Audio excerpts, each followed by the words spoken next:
Good afternoon and welcome. We're so honored to have all of you here for the afternoon extremely extraordinary special panel of Youth Poet Laureates. My name is Michelle Holt. I'm the Arts and Restorative Learning Coordinator at the San Mateo County Office of Education.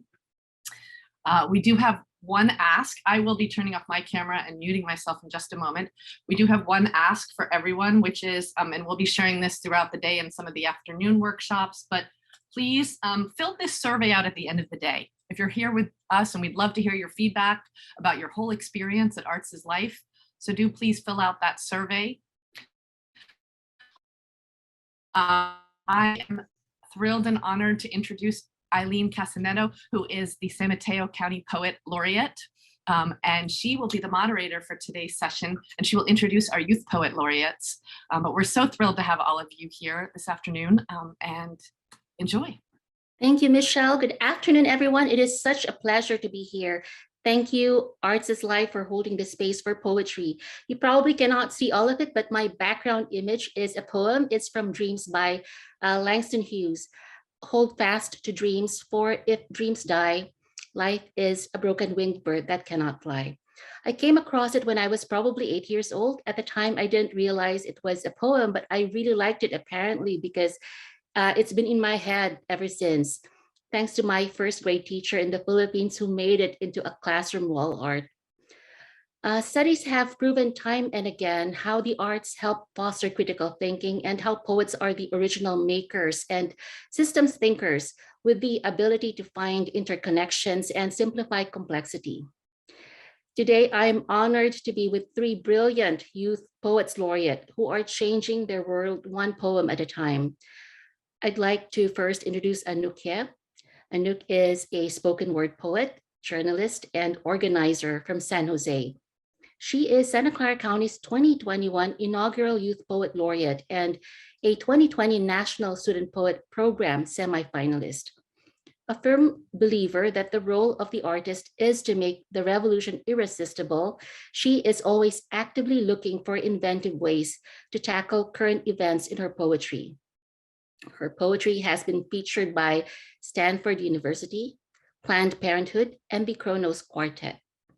Her journalism pieces have been published in Refinery 29, the Los Angeles Review of Books, and the Education Post, among others. Please welcome Anouk Yeh. Hi, everyone. It's such an honor to be here with everyone today. And I'm super honored to be gracing this panel with Zoe, Madeline, and of course, Aileen. And just for a quick kickoff poem, I think that I'm gonna read. I chose to read this poem because I was like, oh, today we're going to be talking about the power of like youth voice and youth voice in poetry. So I thought this poem would be really fitting. But this poem is called An Ode to Teenage Girls. And just a quick context for this poem is I go to Saratoga High School. I'm currently a senior.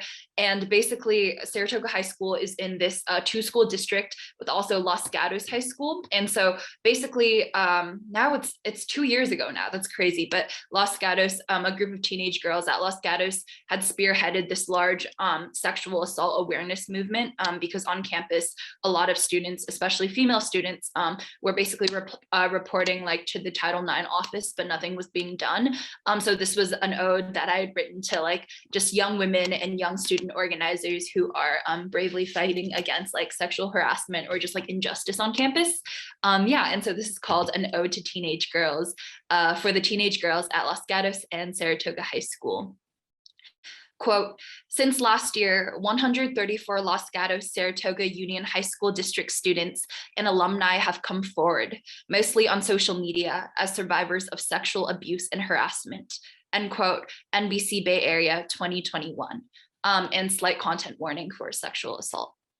I want to write an ode to all the teenage girls, an ode to all the awkward, cherry lip glossed halfway women who never failed to grace the hallways of high school at the ungodly hour of 7:30 a.m. each morning, an ode to teenage girls who sneak icebreakers into their mouths between sentences during Socratic seminars, girls who know that names aren't important when you're bleeding, girls who go around tucking sticks of tampons and spearmint gums into other girls' palms like pseudo fairy godmothers. I want to write an ode because all the girls in my grade are are scrappy, good at spinning puns out of thin air and mending torn dresses in crowded bathrooms with adrenaline and safety pins. I want to write an ode because all the girls in my grade are determined, because no teenage girl has ever backed down from an argument about feminism or human rights or Gossip Girl, because the girls in my grade don't take no for an answer.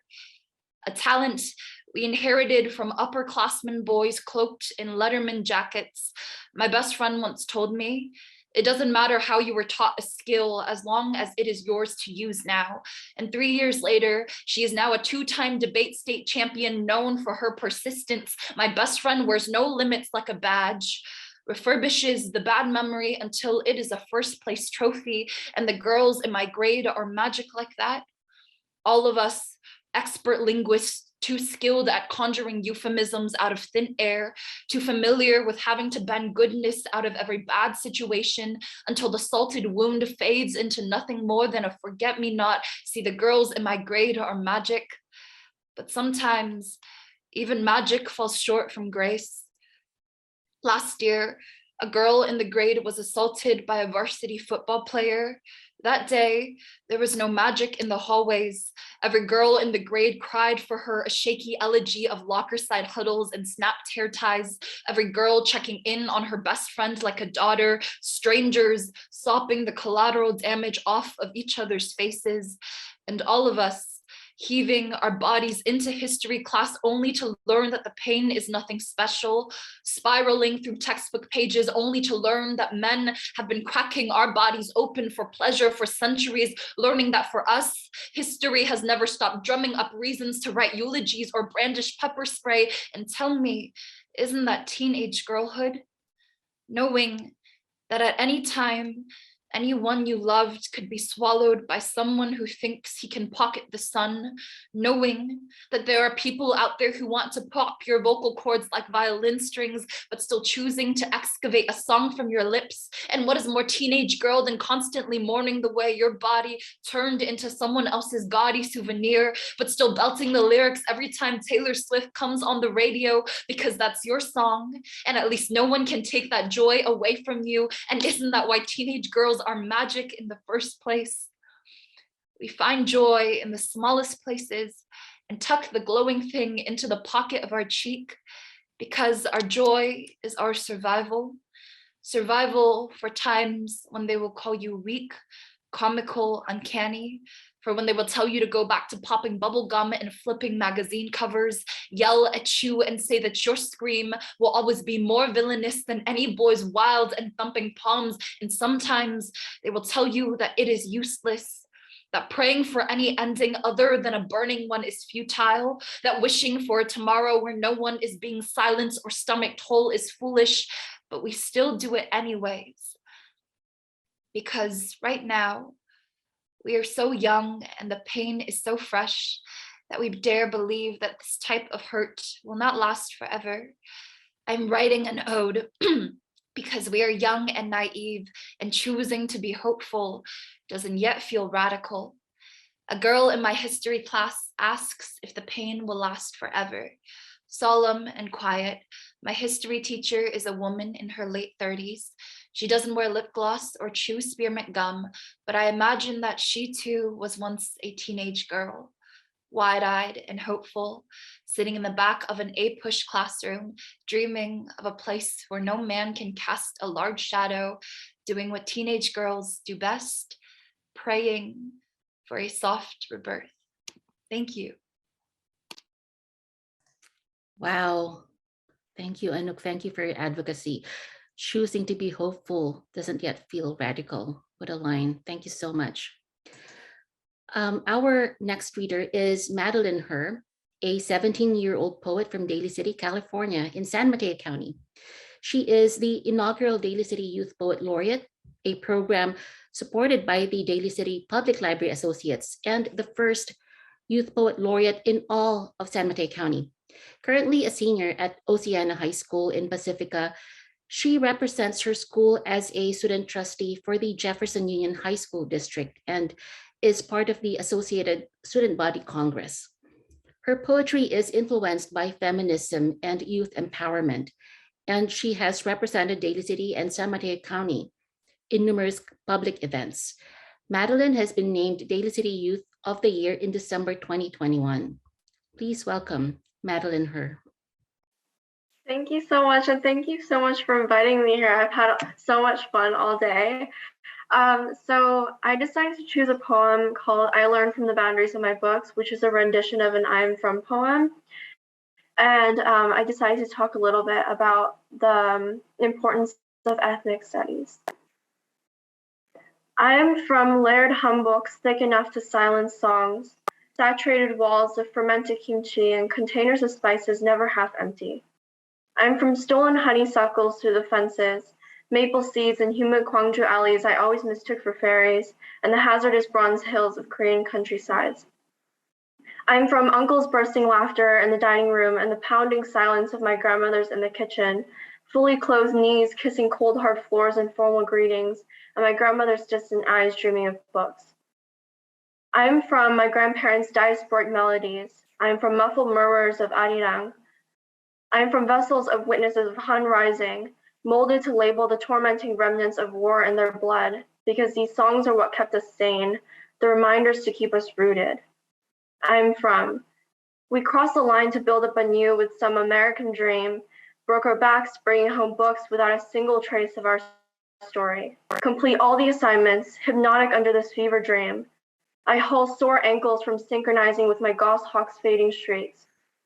In these classes of world history, my face is mythology, my class contributions the bad kind of outworldly. I'm from, the first assignment was a microburst, the last stamped out the campfire. Carved bark of passed down lullabies and dusted instruments now litter the site. In my textbooks, my grandmother's poetry rests on a timeline and is then flipped over. My parents, nothing but a miniature cartoon to decorate the borders of the pages, ones they thought they crossed. I learned early from world history that we live on a cratered hemisphere, so I guess I had picked up a gossip tale about those human Gwangju alleys, about those kitchen aromas, but I've been taught. I've been sleepwalking through these staple pages and I can only think of Hachiko, about how I watched my rosy-cheeked poem walk through the train doors one night and never come back. So we stationed ourselves behind the angular desks and we wait impatiently, because in my world history class, my Han has died down to a red flicker, Arirang's calls whispered and faded. I am from the inheritance of daydreaming, a daydream in which we direct the cinematographies where we feel we finally belong. A daydream because all of it has been nothing more than a childish mirage. So years later, as I sit defeatedly in front of a college application, tell us a list of books you read during school. I tell them this I Am From poem, this obscure fiction novel I found at the library one day, this stranded, impatient rhapsody, the ground I was bound to until closing train doors snipped the rope. I'm still waiting. That was so beautiful, Maddie. Thank you. The imagery, I am from the inheritance of daydreaming. Thank you so much. Thank you, Maddie. Our next reader is Zoe Dorado, hailing from Castro Valley in Alameda County. Zoe is a 16-year-old spoken word poet and musician. Having played the drums for over 8 years, exploring jazz, funk, and Afro-Cuban styles, she is interested in how rhythm and meter unfold themselves into poetry and the way storytelling integrates itself into different art forms. She is part of the Bayanihan Youth Group of Filipino Advocates for Justice, Spokes, which is the Youth Advisory Board of Youth Speaks, and she is the 2021 inaugural Youth Poet Laureate of Alameda County. As a poet, she has collaborated with one of the largest healthcare justice unions in California, creating poetry for healthcare workers. She led poetry workshops for youth at the Philippinex Bay Area Cooperative Sama Sama, and she has performed in San Francisco City Hall to her Lola's Kitchen.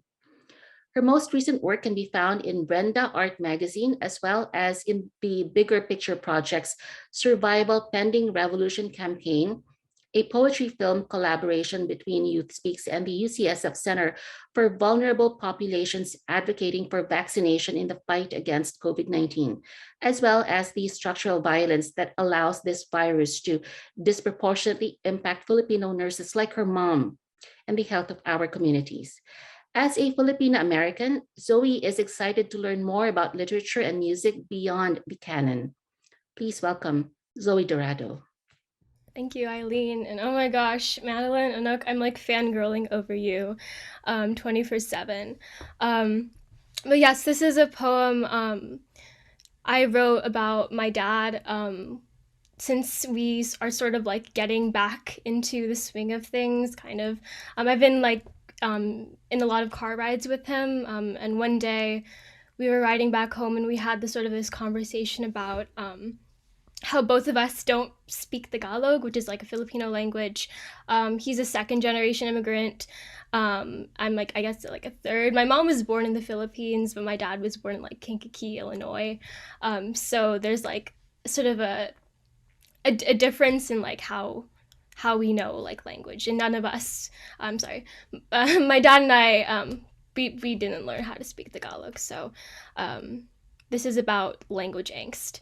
And this is called In Parallel, after a conversation with Dad where he tells me why he never learned Tagalog. Maybe I imagined it before it happened. Through the car ride back home. Homebody who traces the map back to wherever it came from, as in, I left this place, but here I am. In the back seat.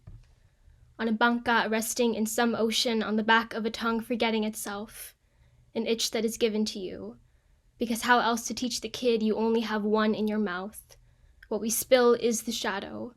I don't call him Tata, I just Dad. Remember though, the tension, what's needed to make a taut lineage, a rope to weave through a bloodline thick enough to call itself here, thin enough to apologize and say thank you, as in, I name myself an undoing. Mathematical proof, instinctive like I am getting inside the car to reach something familiar. The humming of a radio from another country remembered only because we keep trying to mimic its movement. How waves can be more than just water. The string accelerated through the air by a hand, not mine. I don't know which country I am referring to. We are both becoming the spectacle stared at, a fun house, really. A mirror doesn't have to be poetic. I'm only looking out of habit. Dad in the front seat. I am just the passenger. The third object is not the road, not thinking about the time it took us to get here. I am moving through this mythos. The body remembers because we've driven home before.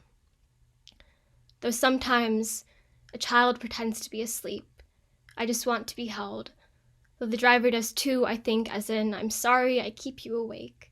But how else can I get you to not look away? You know how this goes. Because we've driven home before, the body remembers. I am moving through this mythos, not thinking about the time it took us to get here. The third object is not the road. I am just the passenger, Dad in the front seat. I'm only looking at you out of habit. A mirror doesn't have to be poetic, a fun house. Really, we are both becoming the spectacle stared at. I don't know which country I'm referring to, not mine. The string accelerated through the air by a hand, how waves can be more than just water. Remembered only because we keep trying to mimic its movement, the humming of a radio from another country, and I'm getting inside the car to reach something familiar. Instinctive like mathematical proof, as in I name myself an undoing, thin enough to apologize and say thank you, but thick enough to call itself here. A rope to weave through a bloodline, what's needed to make a taut lineage. Remember though, the tension. I don't call him Tata, I just Dad. What we spill is the shadow. You only have one in your mouth, because how else to teach the kid the itch that is given to you? On the back of a tongue forgetting itself, on a banca resting in some ocean in the back seat, as in I left this place but here I am, homebody who traces the map back to wherever it came from, through the car ride back home. Maybe you imagined it before it ever happened. Thank you. Zoe, that is just so beautiful. I'm moving through this mythos. That just resonated with me. Amazing poems, everyone. You all definitely make poetry cool. So I believe that everyone is a poet. However, poetry manifests in different ways for each of us. And there are so many paths to poetry. For Amanda Gorman, it's Ray Bradbury's Dandelion Wine. For Alexandra Huynh, our current National Youth Poet Laureate, it's songwriting. So how did you get into poetry? And anyone can answer first. Zoe, why don't you start us off? So the question is how we got into poetry. Mhm. Awesome. Okay. I guess like throughout elementary and middle school, poetry was mostly in the written form, or something to be read and analyzed. But I think in 8th grade we had this like spoken word poetry unit, which I was really blessed to have, and they had each class did it, and then they got the middle schools together in Castro Valley, and then we had like this poetry cafe. And so Castro Valley is a very small town, so there's only 2 middle schools there. So I know a lot of the people who were up there on stage, and some of them I hadn't seen since like 2nd grade or 3rd grade, or I hadn't seen in a while, or like I've known forever. But then I was able to like see like a part of themselves that they didn't really share with other people. And I thought that was just really beautiful. And I think, I don't know, I just love spoken word poetry. And there was like a sort of like a break. I didn't get into poetry, and then for like a while, and then the pandemic hit, and I was like, oh shoot, what do I do with all this time? And so I've sort of like tripped backwards and fell into like Youth Speaks, which is this really amazing youth organization that sort of does spoken word poetry. They have like after school writing workshops. And so like throughout March, April, May, and so on and so forth, I just kept on going to writing workshops and really fell in love more with the poetry community. And that's basically how I got into poetry. But yes. Yes, Zoe, I love spoken word as well. What about you, Maddie? How did you get Um, into poetry? So I grew up surrounded by writers. My grandmother and my aunt published Korean books, and so I was a copycat when I was in middle school and elementary. So I wanted to do exactly what they did, and so whenever they would start writing, I would start writing. And then I just realized that as I grew older, I always came back to poetry because it was a comforting and nostalgic activity for me. And then I realized that I could actually use it for something, and it didn't have to be just a hobby. And so recently I went to a summer workshop with 826 Valencia, and they helped me kind of learn about poetry. And it was just a really amazing workshop. And then I fell in love. Thank you, Maddie. You know, I've been fortunate to get to know you and your work the last couple of years, and I don't know, I just find so much grace in the poetry that you produce. So thank you for sharing your work. Anouk, what about you? Yeah, so I think I had a really similar like dive into poetry to Zoe. I think in the way that throughout like elementary and like early middle school, a lot of the poetry we did at school was like page poems. And a lot of the times like kind of more like historical poetry, like historical European poetry. But I fell into poetry like through also the spoken word route. I remember one day, I think I was on YouTube and I just like ran into like a playlist of button poetry videos. And I was like, wow, that is so cool. Cause I feel like I was in that like teenage era where like I had a lot of like teenage angst and like teenage like social political angst. And I wanted to like, you know, have like my voice be heard, but I just didn't know what outlet I could use like as like a young person at that time. So I was like, wow, spoken word is so cool. And so I started like writing in my room, but then I was like, you know what? I like want to perform because I think that's what makes like the spoken word so cool, that it's like written to be performed out loud, like instead of like page poetry, which is written to be like read on the page. And so I think the first like poetry event I ever went to was this open mic in downtown San Jose at what is now Nirvana Soul. And then after that, I got connected to like the downtown San Jose poetry community through I think it's now called the Teen Tech Center at Makala. They had like poetry workshops. And then afterwards, like that connected me to like Youth Speaks too. And so here I am. Yeah. Thank you, Anouk. It's San Jose is really rich with a poetic tradition, and you definitely are holding more than your own. And there's definitely more than one path to becoming a poet. So young people throughout history has been changing the world and advocating things that matter most to them. Marley Diaz, for example, launched a campaign called 1000 Black Girl Books in 2015 when she was 11 years old. I'm sure you've heard of it, with the goal of finding and donating 1,000 books with Black female protagonists to schools. Her campaign resulted in over 9,000 book donations. And you've all accomplished so much at your age and contributed to your communities in ways that will impact future generations. I'm hoping that you can share with us what the power of poetry is for you. And maybe Anouk, you can answer first. Yeah, so I think something that I really, really love about poetry, and I think maybe this is also a little spoken word specific, is I think poetry has this really spoken word poetry has this really like magical power to kind of like make people like drop down their defenses when they listen.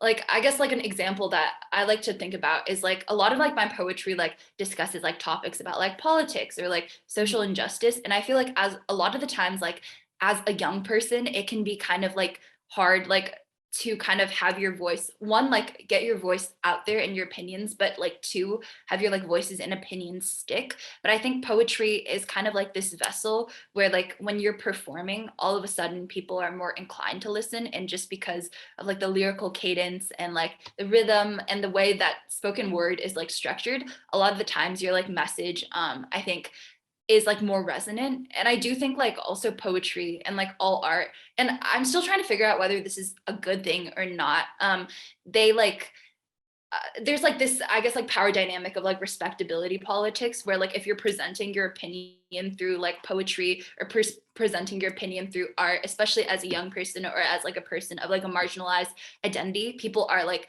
more willing to listen, because in a way it's like kind of wrapped up in art, and so it kind of gives you more access to these spaces that maybe like historically haven't been as welcoming as like of young people or people of color. And again, it's kind of like this dual edge, because it's like you shouldn't need to be able to package like what you care about into like a poem or into like a pretty story to be able to access those rooms, but poetry does give you that power. So it's again kind of like a double-edged sword, but I'd say like I think that's one of the most powerful things about poetry. Yeah. I so agree. Poetry is really the great equalizer. And I noticed spoken word keeps coming up. And of course, the orality of spoken word can really make any audience come alive, and the connection is immediate. And also, traditional written poetry is also powerful in its way. You just have to kind of read it a few times, and each time it will give you different textured experiences. Um, what about you, Zoe? Well, yeah, sort of going off what Anouk was talking about. I think that like I love what Anouk said about like making the revolution, like art as a way of making the revolution irresistible, um, and sort of like ways of like connecting the personal to the political, like with poems. But I think like sometimes when it's hard to read a news article. It's hard to get people to read like look at this article I found, and because it's just filled with so much like academic language. And I think what poetry does is it's able to talk about these complex things in a really intimate way. Like what I notice about Madeline's Nook poems and like poems in general is that like what Anouk was saying is sort of like they make the audience listen to, and I think it's because the person is allowing themselves to be vulnerable, and they have so much power with that vulnerability, and I think that's what I love about poetry is you're able to like the reason people want to listen to you or people want to read your work or listen to your work, and write their own poems is because they're able to connect with others. And whenever I'm in an open mic or whenever I'm like watching a poetry slam, like it's so beautiful just to be sort of like, even like when I'm even when I'm online, like I just feel so close to people, and there's this sort of like collective like breath people have, and like I don't know how to describe it because it's like such a particular feeling that just makes you feel held, and poetry has just like made me feel held in so many ways, and even if it's a political poem or if it's just like, I don't know, a sweet love poem someone wrote for their crush, like I think both of those are so important and so necessary, because it allows spaces for people to be vulnerable and for people to like connect with others. Thank you for sharing that, Zoe. And poetry definitely allows us to tell our truth in a more slanted way, as Emily Dickinson would say. What about you, Maddie? What is the power of poetry for you? So when I began high school and I was trying to figure out how to get more involved with my community, I saw all of my peers starting up whole new organizations and like conducting really big movements in my community. And I wanted to do that, but I just didn't think I would be very good at it. And I was scared to lead something so big like that. So I honestly thought that I couldn't make any impact on my community. And I think that the power of slam poetry and like when it got so popular on YouTube, I think people realized that there's not just one way of getting involved in your community, and there's this whole new art form that you could use. And poetry is so friendly to people because it's not just slam poetry. It's like it's so many different types of poetry, and you can develop your own style. And that, I mean, there's so many things that could fit under that really big umbrella, and that's what I love so much about it because you don't feel so pressured to match your poetry to another artist because yours is going to look completely different based on your story and like how you want to write it and the things that you've experienced or like the kinds of poetry that you read. And I think another big thing for me is the writing process because my grandmother and I, we have a language barrier, but if we put our poems side by side, we would automatically know what kind of process we went through to get that final product. We would know kind of like if we looked at the breaks in the lines, we would know where we wanted the audience to take a breath or for us to think about what we said, and we kind of figure out what our mindset was when we were writing it. And I think that common idea and that common understanding of writing is really powerful. Thank you, Maddie. I love that poetic process with your grandmother. And you are right, poetry is the most democratic art form. If you can pay attention, you can write a poem. And poetry opens up the imagination, builds community, and helps us see what's possible. For our audience, please join the conversation by typing any questions you may have for our panelists in the chat box. My next question is somewhat related to the previous one. How did you navigate being Youth Poets Laureate during the pandemic? What were your biggest challenges and accomplishments? And maybe Maddie, you can start us off. I think my biggest challenge was trying to keep up with the events because I wanted to go to so many events, but I didn't write a lot of poetry before becoming a poet laureate. So I was like rushing to write more poems. And I think the big thing is it being online because I wish I had met everyone in person. And I think one part of slam poetry is the audience and their feedback, and it would have been really fun to do that in person, but I loved it just the same. And I think my biggest accomplishment was probably sharing my poems with people and speaking up for my community, which I wasn't able to do before. Thank you, Maddie. I can understand what you're saying. You're the very first Youth Poet Laureate, as Zoe and Anouk. Maddie's the very first Youth Poet Laureate in San Mateo County. So you've been in demand all over the county. So thank you for sharing your time and your talents with all of us. What about you, Zoe? What were your challenges and accomplishments during the pandemic? Sure. I guess so. I think we talked about this like before we met, but like sort of how each poet laureate has like a community project in a way, and I think just it's been really difficult to do things because of the pandemic. I wanted to get involved with a bunch of organizations that, you know, sort of, there's this organization called Prisoners Literature Project, which is in Berkeley, and I don't know. I think there's like other. I'm sort of rambling here because the whole process is sort of like jumbling. It's there's a lot of bureaucracy involved, I think. it's one thing to be like, I want to create this. I really want, and you're sort of pushing your team. You're like emailing people, and you have this sort of like drive. Like I know you have like a vision, right? But then like the reality is that we're in a pandemic, and certain things are not available because certain things have closed down, and there are limits because people might get sick and people's lives are like in danger, and that's like the ultimate thing. Oops, I just burped there. But I don't know.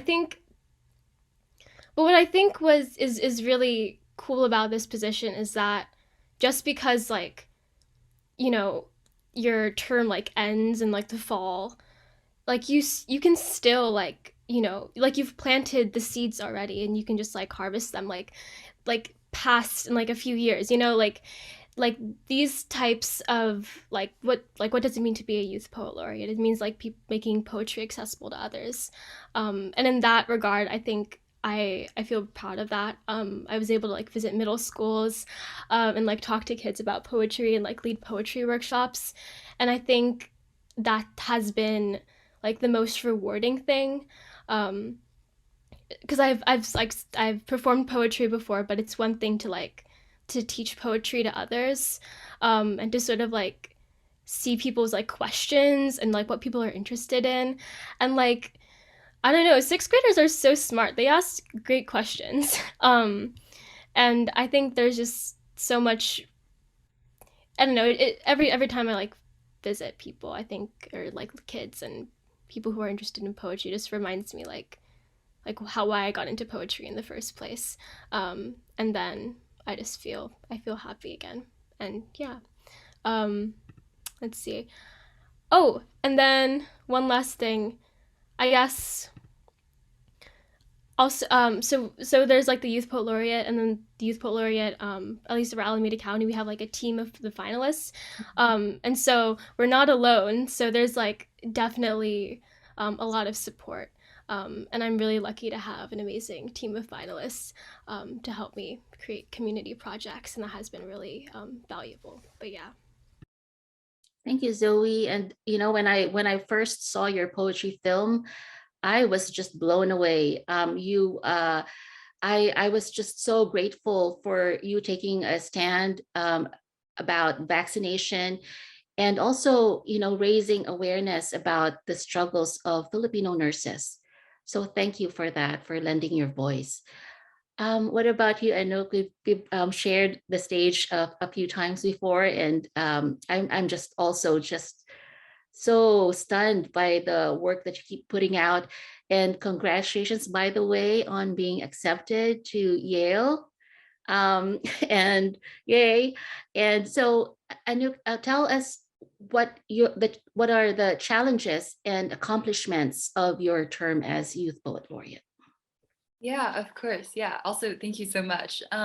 So I guess kind of going off of this, the vein that Zoe was on, for I guess for my youth poet laureate term, like Madeline and like Zoe, it was kind of the inaugural year. So it was kind of like a year of like, I guess like setting informal precedents and just kind of feeling out like the support systems and the like connections that we have access to. And then for my youth poet laureate project that I tackled this year, I started a poetry workshop program, which happens like every week at our local Santa Clara County Juvenile Hall. And so that's been, I think, I'd say, I guess to reverse the question, I think that's been probably my like most like fulfilling, I guess, like achievement, I guess, because I think the way Zoe put it was so beautiful. Like it's like one thing to like perform your own work and like talk about your own work, but it's like this completely other like eye-opening experience to like watch other like young people who are your age, like who might not have like written poetry previously or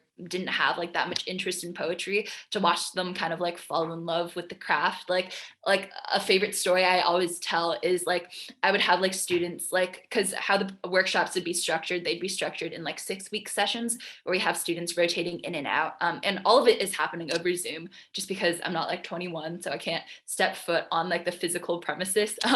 But basically it's like always so cool to see at the beginning, you have like these students come in, they're like, yeah, I've like read poetry, not too interested interested. But then like by the end of the 6 weeks, like you have them writing these like full length like poems that are like 3 minutes to share and read. And it's just like so dope to see that happen like over time, but also like 6 weeks is like a pretty short time period. So I think that's definitely one of my favorite things. And like kind of on that vein, another, I guess, like thing that I've been like really, I guess, like lucky to experience also during my Youth Poet Laureate like tenure, I guess, or year, is kind of that sense of community. So like also similar to Zoe, we have like we also had like a finalist group of youth, and all the young people like in that group, we've all been like really intentional with trying to like cultivate like a youth like poetry space, because for San Jose we have like a very vibrant like poetry scene, but a lot of the times it's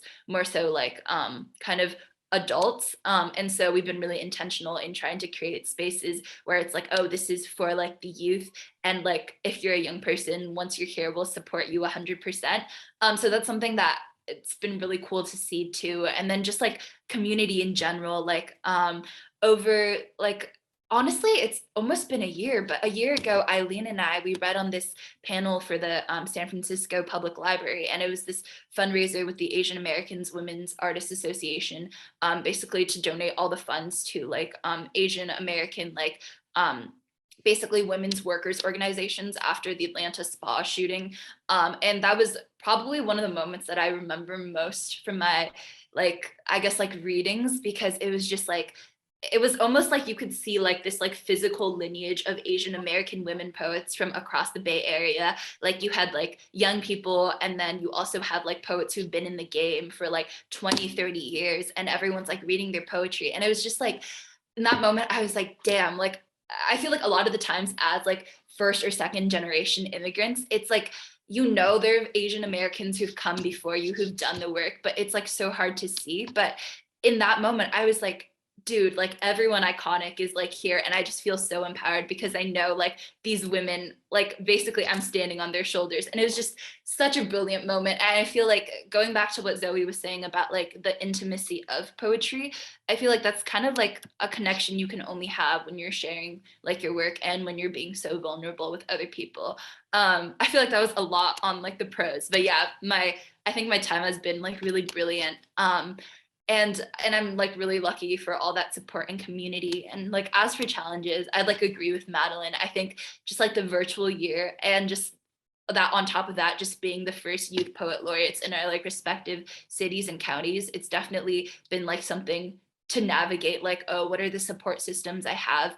But that has, I feel like that's kind of like a challenge that comes with any new role. So yeah, I'd say that was probably the main thing, but otherwise I definitely have been really enjoying my year as Youth Poet Laureate. Yeah. Thank you, Anouk. I remember that event. You brought the house down. You were my favorite reader. There is a question from the audience here, from Margaret Niles. So many youth I work with are experiencing mental health challenges. Do any of you have any ideas or recommendations on how to reach them or help them in their lives as a teacher? And anyone can answer this. From the perspective of a student.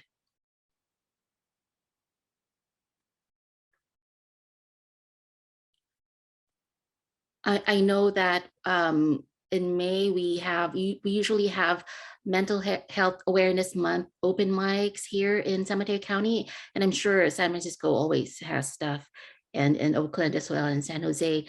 And storytelling has been a wonderful way to break down barriers, like in the Filipino and in the Asian tradition in general. We are a storytelling community, right? That's how we pass down our heritage and life lessons from grandparents to grandchildren. And it's also one way. It's I don't know about you, but in the Filipino community, sometimes they don't trust going to healthcare or mental health specialists, and instead talk to their community members. So What about you guys? How do you navigate situations where, you know, a classmate or a fellow um, student going through mental health issues? Do you have any suggestions on how to help them? I think that one of the really important things is being able to, well, when you talk about your feelings, a lot of people say you have to find somewhere to express it because you can't bottle it up. And one thing I've seen with people who are very close to me who deal with mental health issues, they've all found a very specific hobby that they really like that they can express their feelings in. One of my friends, they do a lot of art. And I think just exposing your students to a lot of different opportunities and a lot of different kinds of activities they could do will really help them find a way to address those feelings and address or figure out how they want to take care of themselves. Because, I mean, it's the same thing with finding a career for students. Like, you have to give them opportunities and you have to show them there are things out there for them to do and that they can get involved. And I think it's the same thing with mental health. Thank you, Maddie. That is really very helpful. I think we have time for one more question before we do our last round of reading. Tell us, what are some of your hopes and plans for the future as poets, as community leaders, and as arts advocates? Maybe start us off, Anouk. Yeah, I feel like that's a really lofty question. I think just like what I've been thinking about in terms of, I think the near future is, I feel like going back to that Tony Cade Bombara quote, I feel like I've always like approached poetry, and I hope to continue approaching poetry through the lens of it kind of being a vehicle for social change. Because I believe that like poetry can like sit pretty on a page and just do that, but you can also use poetry to like, again, make people feel vulnerable, draw people in, and kind of, I guess, make them more interested about certain social causes. So I'd say that that's kind of like my hope. And I just like some near plans for the future. This actually something that's kind of exciting, but with like my community project with the poetry workshops with the students in juvenile hall, where basically we recently secured like a $5,000 grant to publish with McSweeney's, which is connected to 826 Valencia and their whole like writing network, basically to publish like an anthology of their poetry. And it's just like, I don't know, it was just like a really cool moment with like the students and everything, because like our whole, when we'd have conversations and workshops, it'd always be like, damn, I wish like other people could read like your poems, because again, like a lot of them have expressed that there's this respectability politics like game you have to play. Like if you've been incarcerated before, you're automatically written off as like, oh, like a bad student or something. But I'm really, really hoping that this publication can at least help shed light on like the way that young people are so multifaceted, and just because you've been incarcerated or just because like you've had like bad experiences with the law does not make you a bad person. And a lot of the students talk about restorative justice in their work, and like what does community safety actually mean without like really stringent policing. And so I feel like that really falls in line with the type of poetry that I feel like changes the world and makes people like think, act, and feel. So yeah, I'd say that's like a future hope that's kind of in the near future. Yeah. Wow, thank you, Anouk. That is so awesome. I can't wait for that anthology. What about you, Zoe? Oh my gosh, Anouk, I love, yeah, I agree. You're so inspiring. But for me, I hope that I'm able to like what we're in right now. How I joined poetry was because the community of poets was so just like I said before, just made me feel held, and I just want to create more spaces like that. I think I convinced my journalism teacher to create a poetry page. So now we have like a poetry page in our newspaper, in our school newspaper, and so I've been able to like find different poets around the school that I didn't know about, who write poetry, and I just want to like sort of build that space.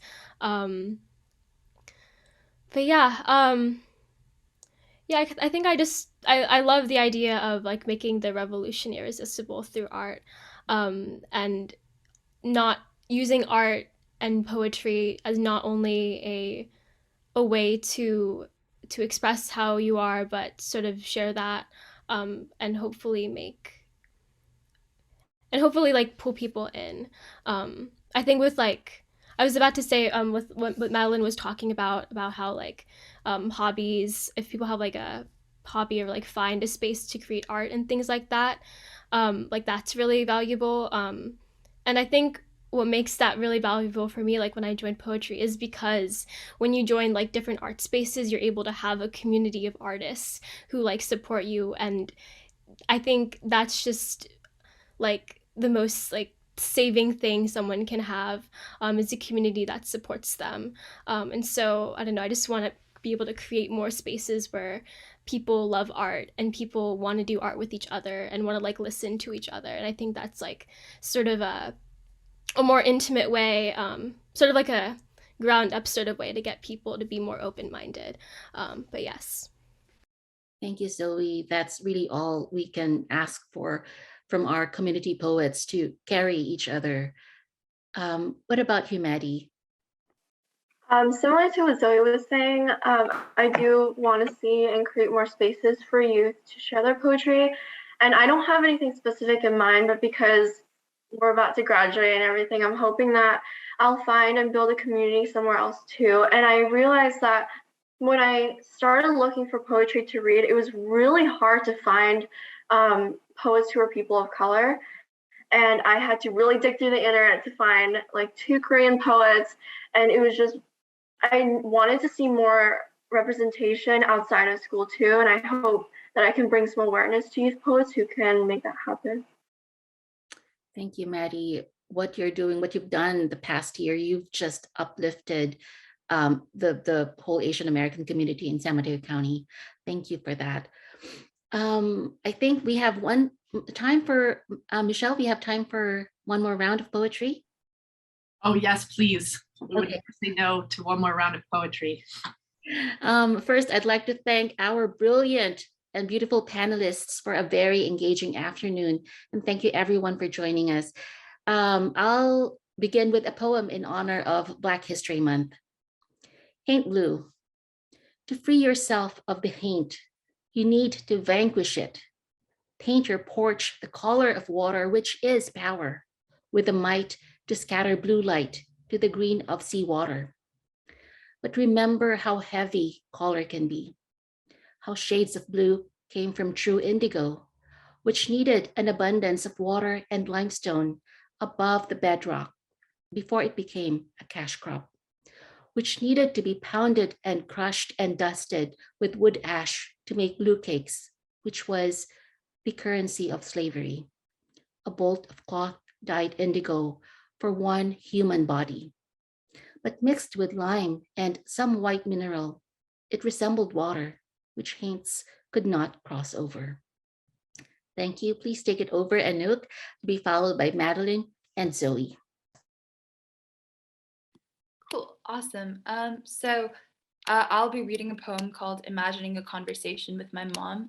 I wrote this after this organization called Letters for Black Lives, where they basically translated like basically these pre-written letters of, you know, why do we like as like young people of color stand in solidarity with Black Lives Matter, basically to like all like other like languages. And so it was like really cool. But basically this is called Imagining a Conversation with My Mother.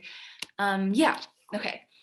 And also, yeah, in honor of Black History Month. I cannot imagine how you could watch a burning city and press your arms behind your back. I do not know what it is that blurs the ellipse of a jacket hood into the oval of a bullseye, or the barrel of a toy gun into the barrel of a casket, or what splinters a boy's tender belly joy into a threat.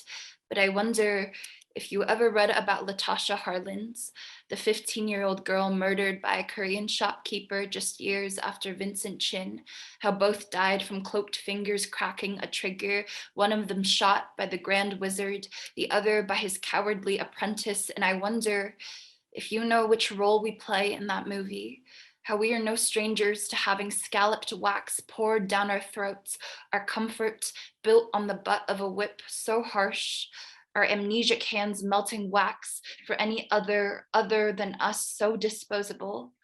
I imagine you rolling your eyes as you read this, but I also imagine a hearse rolling through our city like a parade float.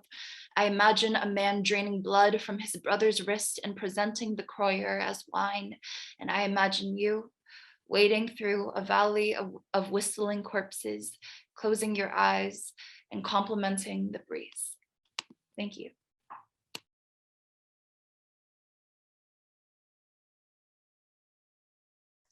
Eddie?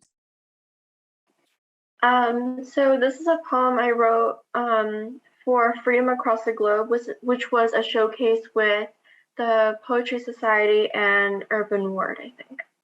It's called Skincare Routine for Street Walking.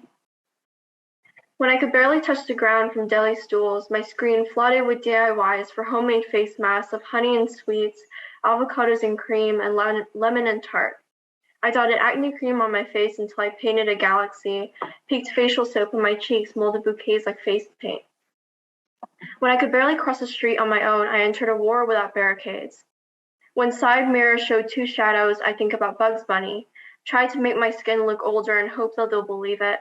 Cross my fingers to grow spines like roaches, but not an inch of my skin can be seen.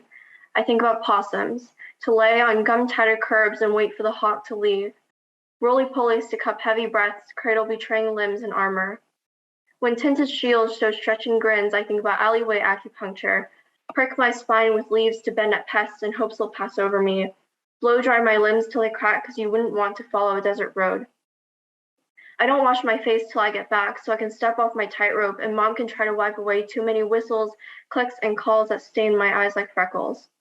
I cover every inch of long sleeves with sticky peels, unscented, so I can tear it off at home, and I coat myself in eye shades so they won't see where they can find me again, because I'd rather scream for a second than the hungry eyes they left on me singe me, but I'd much rather not do either.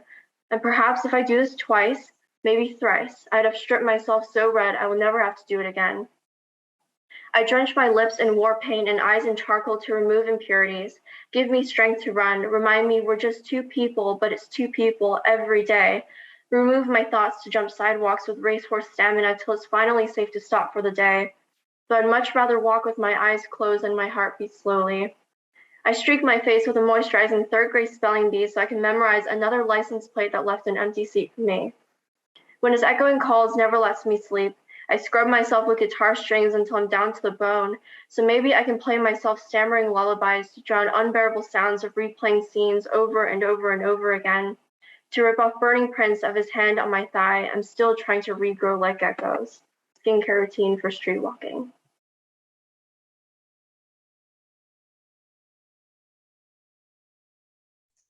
Zoe? Oh, thank you. Oh my gosh, Anouk, Madeline, those are both beautiful poems. Thank you everyone who has attended this webinar thus far.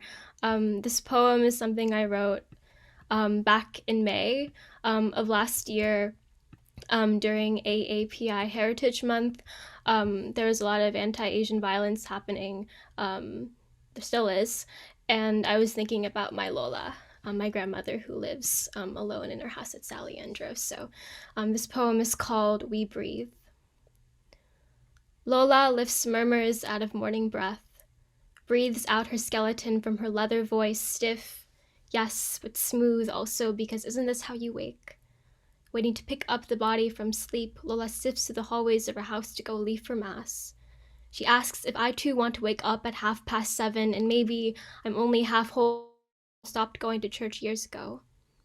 So now, Lola leaves alone half-mast, because I caught myself from asking her to stay home because sometimes carry a tethered breath, because maybe it's always been like this, lying in wait, because rates of anti-Asian hate crimes are up 164% since a year ago, since they rose by 283% in San Leandro, and since yesterday. An 80-year-old Asian man was attacked there by a group of black and brown boys, bearing one who held 1 year more than me and another holding one more than my little sister. They were 11 and 17, Sit and watch it all happen through a screen dim lit and heavy, the one I hold in my hands, who cradles so many names until they drip down to dirt. And so I try to dig out the dogma that seeps through the bone marrow of our blood. Which is another way of saying I'm pissed. Which is another way of saying violence between communities of color didn't begin with this, didn't begin when Peter Liang, a Chinese-American NYPD cop, shot a Kai Gurley, a 28-year-old Black American. Or when Vilma Carey, a Filipina-American, was walking near Times Square and was attacked by Brandon Elliott, and the security guards watching it happen from inside the lobby chose to close the door. And isn't that another form of violence? The way we wedge our bodies inside our own diaphragm so we can curl our shoulders in, look down, so we don't have to call the blood our own or our fault, because we didn't breathe the same air as that person did, like we didn't carry a weapon in our mouths, tuck it in and strategically whistle it out through a spit of tweets, convince communities to call their neighbors other, call them contagious, call country and continent a disease, paint a red X across each other's backbones and ask ourselves how it got there. America, my immunocompromised country, the way you cough out bloodstained anatomy pointing to each mouth, body, and look, see where it all leads. How you are both the soil in my Lola's garden. The soil she sows seeds in, but also the dirt resting 6 feet under that buries Black and brown bodies. How you hold them in your roots, the ones that wound themselves through the branches of arms and legs until they decompose and become the foundation for what you grow. When I say our histories are intertwined, what I mean is that we breathe the same air. The kind that country claiming other country left, the kind white supremacy left, but also the kind that circulated the Philippine-American War in 1899 when Black American soldiers chose to fight alongside Filipinos. The kind that uproots colonialism through collective activism, the kind that called out for ethnic studies in 1965 during the Third World Liberation strikes. How the work isn't finished yet. How we go to the streets when one of us falls. How we hold ourselves gently, but also hold ourselves accountable and do the same for those around us. Which is another way of saying this country needs to call itself out and call itself in, because country means breathing in unison, or at least being willing to share the same breath, to breathe the same air, placing our hand to chest and belly, bringing in the space we cleave to keep each other away, the space that typed in otherness instead of our names. So instead of that, I pay homage to the names of Black and Asian American activists and organizers, to Audre Lorde, Grace Lee Boggs, Fran Beal, Gwen Patton, Yuri Kochiyama, Loretta Ross, Pat Sumi, Miriam Ching-Yun Louie. Pay homage to my teachers and bus drivers and healthcare workers like my mom, to how we keep each other safe. The isang bagsak we clap to cradle our singular exhale in, the United Farm Workers Union of Filipino and Mexican immigrants passing on this singular breath, still breathing, still alive, still Lola waking up in the morning. Still her body aching and tired, still our bodies aching and tired, but what is work without movement, if not the willingness to catch and receive and pass on this breath, if not us breathing ourselves in, like instinct. Thank you. Thank you, all of you. Such moving and powerful performances. We have run over on time. I want to encourage the few remaining audience members to jump into your next Zoom, because I'm sure some of those presenters are waiting for their participants and attendees. Thank you again. So much love to all of you. There's been so much love in the chat the whole time. It's been blowing up, just absolutely blowing up. I will save a recording of the chat and send it to you later, or the notes from it. And we will also have a recording of this. And I even want to sort of chunk it out into different performances as well. And we'll share all of those with you as well. Thank you. Have a beautiful day.